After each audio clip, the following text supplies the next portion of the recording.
कि वो जीतन मांझी का अपमान नहीं है, सभी बिहार और हिंदुस्तान के जो दलित लोग हैं उनका अपमान उन्होंने किया।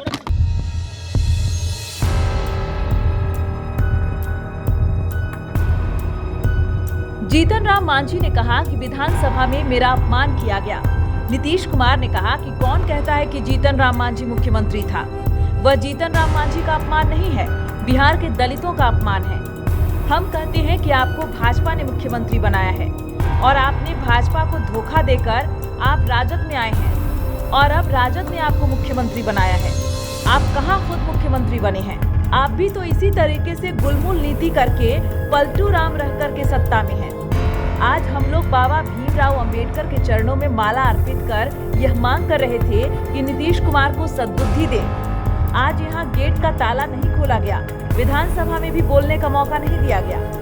छठ पूजा के बाद दिल्ली जाकर राजघाट में महात्मा गांधी की मूर्ति के पास जाकर प्रार्थना करेंगे कि नीतीश कुमार को सद्बुद्धि दें और लोगों से प्रार्थना करेंगे कि दिवालियापन हो गया है उनके दिमाग का। ऐसे लोगों को मुख्यमंत्री पद पर रहने का कोई हक नहीं है।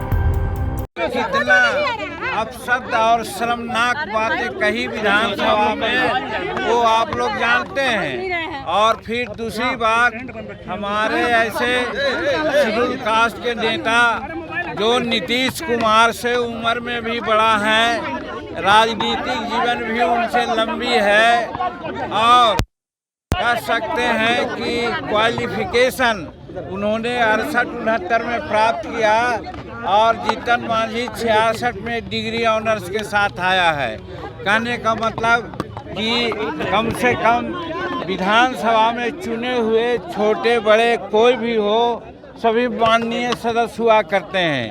उनके प्रति आदर सूचक शब्द निकालना चाहिए, लेकिन नीतीश कुमार ने तूम तड़ांग की बातें की और कहा कि जीतन मांझी को कौन कहता है कि मुख्यमंत्री है, ये बड़ा मुख्यमंत्री हैं। और आप लोगों को भी एड्रेस किया कि इनको बड़ी तरजीह आप दे रहे हैं, इनको तरजीह देना बंद कीजिए, ये मुख्यमंत्री नहीं, इसको कोई अक्ल नहीं है। तो इस तरह से अपमानित किया गया।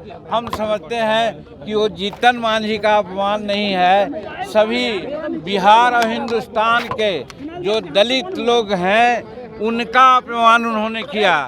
एक राज्य का मुख्यमंत्री जो 13 करोड़ जनता का प्रतिनिधित्व करते हैं और उनके मुखारबिंद से ये सारी बातें जो आई वो निश्चित रूप में विचारणीय है। और जीतन मांझी क्या बोल रहा था, हाँ लोग कहते हैं हमारे और भाजपा के बड़े नेता बोलेंगे कि जो आरक्षण संबंधी बिल लाया और कोटा बढ़ाने की बिल लाया, एडमिशन में भी हम लोग सब एक मत से उसको पारित किया, समर्थन दिया, तो फिर उसमें विरोध की कौन बातें आती है। सिर्फ हमने ये कहा कि बाबा भीमराव अंबेडकर जब संविधान लागू करने की बात हुई और आरक्षण देने की बात हुई तो उन्होंने कहा था कि 10 वर्षों में समीक्षा होनी चाहिए। हुजूर आप 18 वर्ष व्यतीत कर दिए, आपके छोटे बड़े भाई भी 15 वर्ष मुख्यमंत्री में रहे, आखिर क्यों नहीं इसका समीक्षा हुआ। और हम बताते हैं कि 16% कोटा हमको होना चाहिए था। अगर आज जांच किया जाएगा तो वो 7 या 8% से ज़्यादा नहीं है। दूसरी बात हमने बोला कि यहाँ के जो पदाधिकारी हमारे शेड्यूल कास्ट के हैं उनके लिए 1971 में ही रोस्टर लागू है और रोस्टर लागू होने के उपरांत 16% प्रमोशन में आरक्षण मिलना चाहिए।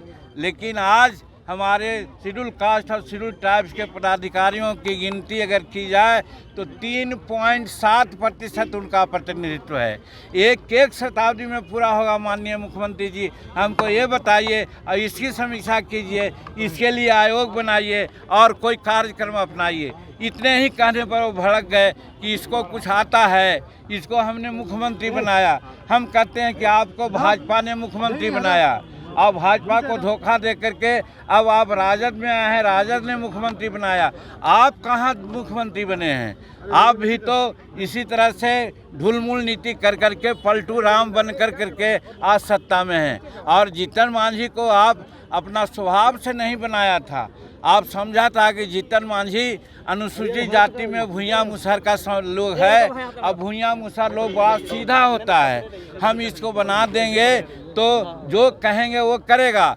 चूँकि 2014 में चुनाव जब हार गए तो सब जगह से थू होने लगा कि आप इस्तीफ़ा दो, तो इस्तीफ़ा न दे करके एक ऐसे मुलायम आदमी को बनाने का कोशिश किया कि जो वो कहें वो करें। और 2 महीना तक सचमुच में हमने किया। बाद में आप ही लोगों ने कहा कि जीतन मांझी रबर स्टैंप है, जीतन मांझी रिमोट से चलता है, तब फिर हम अपना काम शुरू किया तो उनका पेट में दर्द होने लगा। बहुत सारी बातें किया है वो आपके सामने है। और आज बाबा भीमराव अंबेडकर के चरणों में अपना माला पहना करके और हम लोग रिकॉन्साइल करना चाहते थे कि बाबा हम लोग क्या करें, नीतीश कुमार को सद्बुद्धि दें।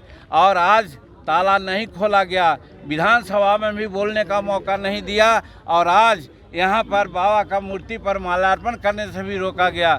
इतना जघन्य अपराध हम समझते हैं कि बिहार के दलित पिछड़ा वर्ग के लोग, महिला लोग नहीं बर्दाश्त करेंगे। और ऐसा ये न किए हैं तो हम लोग छठ के बाद दिल्ली के जो हम राजधानी है वो राजघाट में भी महात्मा गांधी के सामने भी हम लोग प्रार्थना करेंगे कि नीतीश कुमार को सद्बुद्धि दे। और लोगों से कहेंगे कि ऐसे आदमी जो दिमागिया पल माने एक तरह से दिवालियापन हो गया है उनका दिमाग का, ऐसे लोगों को मुख्यमंत्री के पद पर रहने का कोई हक नहीं। इसके लिए भी ज़रूरत पड़ी तो कानूनी कार्रवाई भी हम लोग करने को सोचा है।